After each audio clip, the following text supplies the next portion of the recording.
With the Somali fraud case metastasizing in scale and scope, many are calling for accountability. Where was the oversight? Where were our elected officials? Where was the media?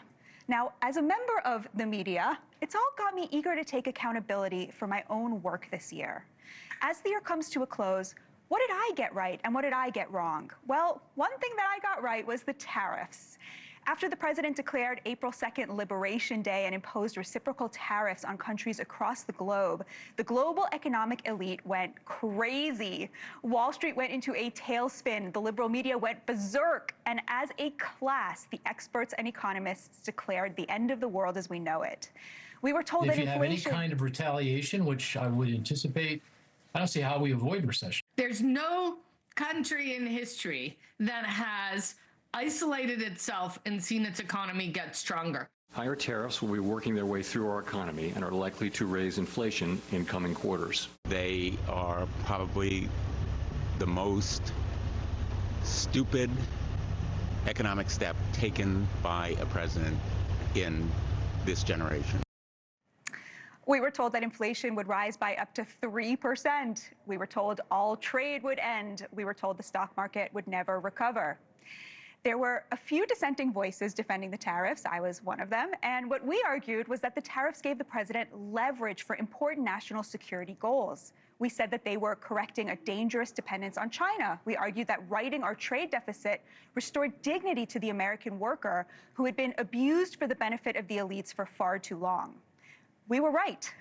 We end the year with record-breaking stock market yields. Inflation is the lowest it's been since 2021. GDP grew by 4.3% this year. And in a massive redistribution of wealth, American corporations and China ate the majority of the tariffs, paying over $200 billion straight into the Treasury.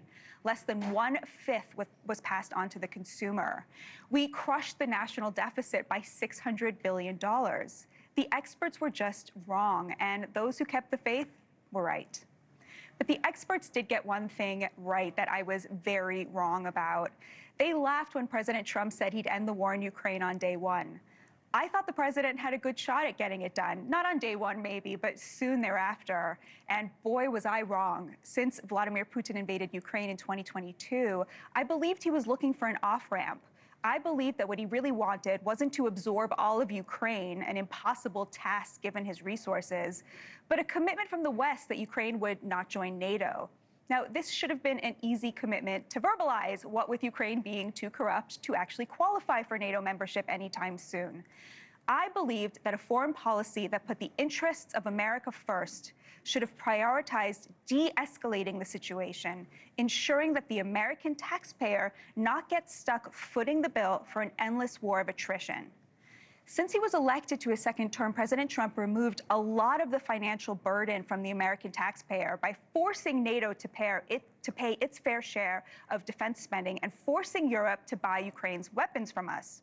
He also did exactly what my theory of the case would have prescribed. He made it clear that Ukraine will not join NATO. He said that Crimea is part of Russia at this point, and he's gotten Zelensky to agree to territorial concessions.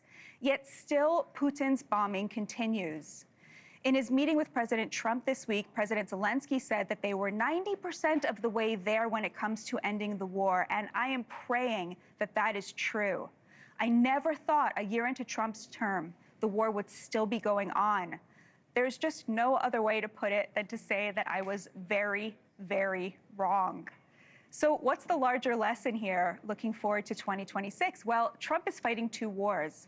One is a reset to global trade designed to maintain American dominance and restore the dignity of the American working class. The second is a reset of our foreign policy designed to reprioritize the well-being of Americans. Achieving those goals requires taking bold action, often flouting the received wisdom of the so-called experts. But it also requires admitting when you're wrong.